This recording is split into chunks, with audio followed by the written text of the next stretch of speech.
tous, c'est Sylvain, j'espère que vous allez bien. Bienvenue sur Rue des Joueurs, votre chaîne YouTube spécialisée dans le monde des pronostics sportifs. Première trêve internationale de la saison, l'équipe de France va jouer 2 matchs, donc pas de championnat.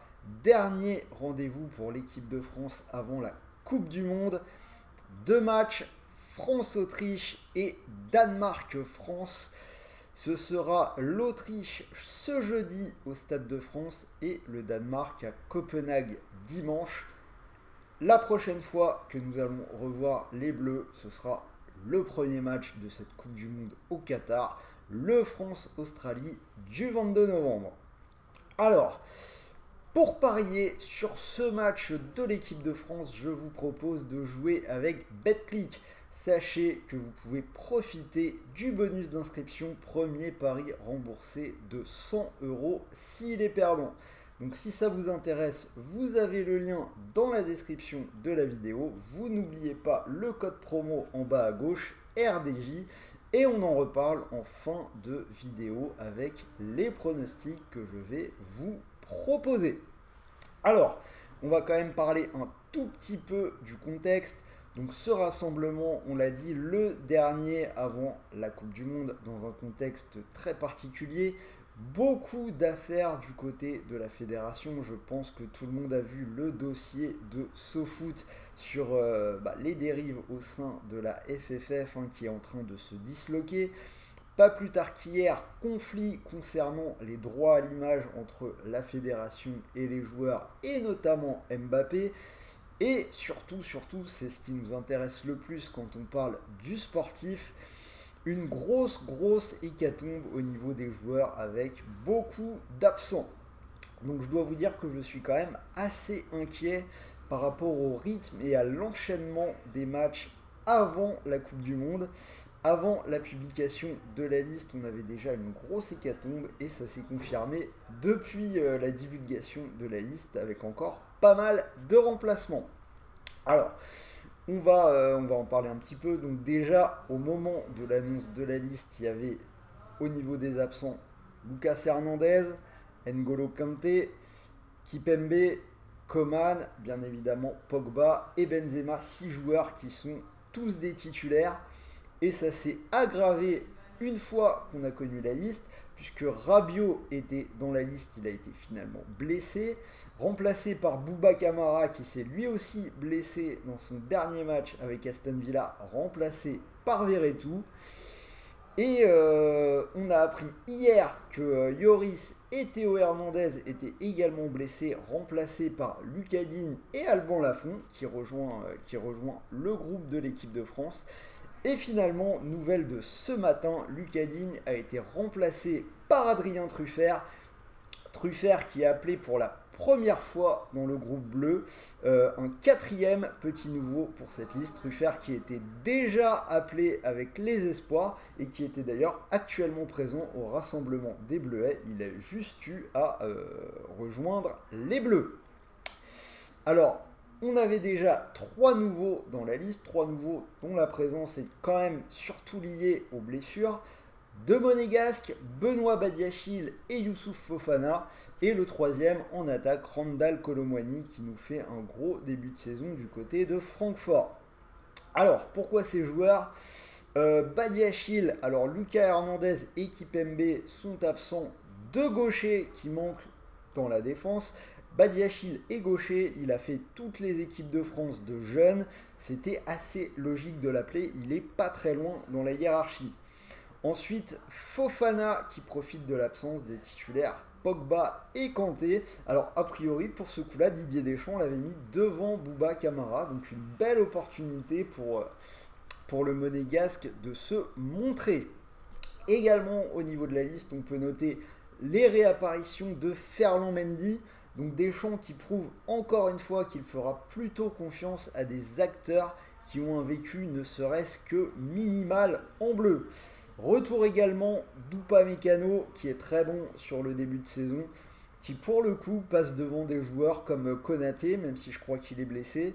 Wesley Fofana, donc, qui avait décliné sa première sélection au mois de juin pour pouvoir se marier, mais on avait d'autres joueurs, hein, Dizazi, Todibo, qui pouvaient postuler. C'est Upamecano qui a été pris. Et retour de Camavinga, qu'on n'avait pas vu depuis un bon moment, qui profite d'un temps de jeu retrouvé du côté du Real. Donc au final, les principaux absents de cette liste qui pouvaient être convoqués, qui ne sont pas blessés, il n'y en a pas tant que ça, il n'y en a que 2. C'est Moussa Diaby qui avait été pas mal appelé jusque-là, qui manque pour la première fois depuis un bon moment, et Ben Yedder qui a perdu son statut du côté de Monaco, qui est cette fois-ci écarté. Donc au final, si on regarde la liste complète, niveau des gardiens, Lafont, Maignan et Areola. Alors Areola qui n'est pas forcément titulaire du côté de West Ham, on se demande un peu ce qu'il fait là. Je pense que Deschamps a vraiment tourné la page Mandanda. Mandanda qui n'était pas titulaire à l'OM, qui l'est du côté de Rennes, qui est plutôt bon, mais a priori Deschamps a classé l'affaire.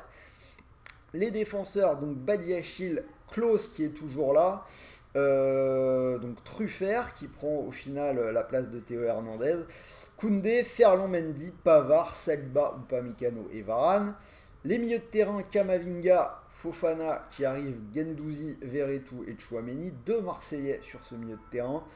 Et l'attaque, donc Dembélé aussi qui fait un début de saison intéressant avec le Barça, c'est un proche de Mbappé, donc s'il est à ce niveau-là, on peut s'imaginer qu'il partira à la Coupe du Monde. Giroud, Griezmann, Kolo Muani, Mbappé et Nkunku. Alors, deuxième interrogation, on peut se demander comment les Bleus vont jouer. Donc Deschamps s'était installé dans ce 3-4-3 qui, il le disait lui-même, permettait au trio offensif de bénéficier des meilleures conditions. Cette fois-ci, Benzema n'est pas là, donc est-ce qu'on pourrait voir un retour pour ces 2 matchs vers un 4-2-3-1, voire un 4-4-2. Ça avait été le cas sur les derniers matchs du rassemblement de juin où Griezmann était loin de sa meilleure forme. Donc ça va être une des questions de voir un petit peu comment cette équipe de France va jouer ce match contre l'Autriche. Allez, venons-en directement à l'opposition. Alors, pour les Bleus, la session du mois de juin avait quand même été terriblement laborieuse. 4 matchs, 0 victoire. Défaite au Stade de France contre le Danemark 2-1. Nul en Croatie, 1 partout avec, je vous le dis, le retour du 4-2-3-1. Nul en Autriche, 1 partout pour le match aller. Et nouvelle défaite au Stade de France contre la Croatie, 1-0 avec cette fois-ci un dispositif en 4-3-3. Donc résultat, la France est actuellement dernière de son groupe de Ligue des Nations avec 2 points. On sait déjà qu'ils ne vont pas jouer le Final Four et maintenant ils doivent éviter la relégation dans le groupe B. Alors seulement 2 points, il y en a 9 pour le Danemark, 7 pour la Croatie et 4 pour l'Autriche. En face, si on parle un petit peu de l'Autriche, une équipe qui n'ira pas à la Coupe du Monde, qui a été éliminée par le Pays de Galles dans les barrages. Alors ils sont entraînés par Ralf Rangnick. Il y a quelques joueurs qu'on connaît bien quand même, des joueurs du championnat de France. Il y a notamment Pence, le gardien de Reims, que vous avez peut-être découvert cette saison. Kevin Danso, le Lensois, qui a été très bon, qui a marqué lors de l'avant-dernier match de la tête contre Troyes. Mohamed Cham, le joueur qui est arrivé à Clermont, qui va honorer sa première sélection. Et bien sûr, les stars de cette sélection autrichienne, David Alaba, Sabitzer et les attaquants Arnautovic et Gregoritsch. Alors, pour l'Autriche, donc les derniers résultats sur la session de juin, on a une belle victoire en Croatie 3-0. Par contre, derrière, ils n'ont pas gagné sur les 3 autres rencontres. Défaite à domicile contre le Danemark 2-1, match nul contre les Bleus 1 partout, on en a parlé, et défaite au Danemark 2-0. Alors, à partir de là, comment on voit le match? Je vous ai préparé 4 pronos. Alors, un peu compliqué, mais je vais quand même aller vers une victoire de l'équipe de France côté à 1,35. On reste les Bleus, on est champion du monde, on est tenant de cette Ligue des Nations. On va défendre notre titre à la Coupe du Monde, l'Autriche n'y sera pas. C'est quand même assez dur de pronostiquer autre chose qu'une victoire des Bleus au Stade de France contre l'Autriche à 1,35. Le scénario, alors, connaissant quand même un petit peu Didier Deschamps. Je pense qu'on va revenir à certains fondamentaux. Je vois un match plutôt fermé, match qu'il faut gagner hein, déjà pour pas tomber dans le groupe B. Donc quand c'est comme ça, je pense qu'on va surtout verrouiller la défense, surtout avec le nombre d'absents qu'on peut avoir. On va peut-être revenir à certains fondamentaux, bien défendre et jouer en contre avec la vitesse de Mbappé. C'est pour ça que je vois un match avec plutôt peu de buts. Je vais partir sur le moins de 2,5 côté à 2,01. On peut partir sur le score exact multi-choix 1, 2 ou 3-0 côté à 2,42 avec pour ma part une préférence pour le 1-0 ou le 2-0 et un buteur Mbappé à 1,97. Alors l'Autriche, on sait qu'en général ils vont jouer en 3-4-3, on les avait vus à l'Euro dans ce système avec des pistons vraiment intéressants. C'est quelque chose qui avait été un petit peu démocratisé par les équipes Red Bull. Donc l'Autriche, ça fait quand même un petit moment qu'ils jouent comme ça.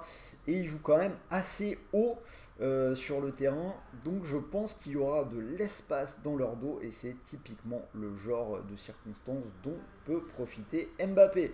Donc voilà, 4 pronos que je vous ai donnés. Mais mon pari préféré, ce sera un troisième, enfin un cinquième plutôt, qui combine un petit peu tout ça. Je vais vous le donner maintenant. Donc ce sera la double chance, France ou match nul et moins de 3,5 buts.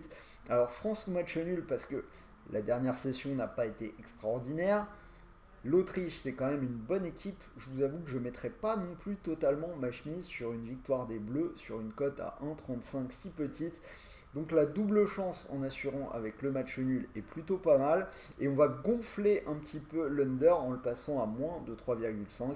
Donc je trouve que France ou nul et moins de 3,5 à 1,61, c'est plutôt un bon pari. Pour moi, c'est le meilleur que j'ai trouvé sur ce match-là. Alors, je vous le rappelle, si ça vous intéresse, vous pouvez profiter du bonus d'inscription sur BetClick. Premier pari remboursé de 100 € s'il est perdant. Donc si vous placez vos 100 € sur cette cote à 1,61, si le pari venait à passer, vous pourriez remporter 161 €. Et si malheureusement le pari ne passe pas, si la France perd, s'il y a plus de buts que 3,5, eh bien vous récupérez malgré tout les 100 € de free bet pour continuer de jouer.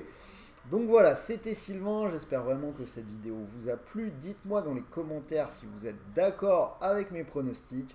N'oubliez pas le petit pouce bleu, j'en avais parlé, ça y est c'est fait, on a atteint les 35 000 abonnés sur la chaîne.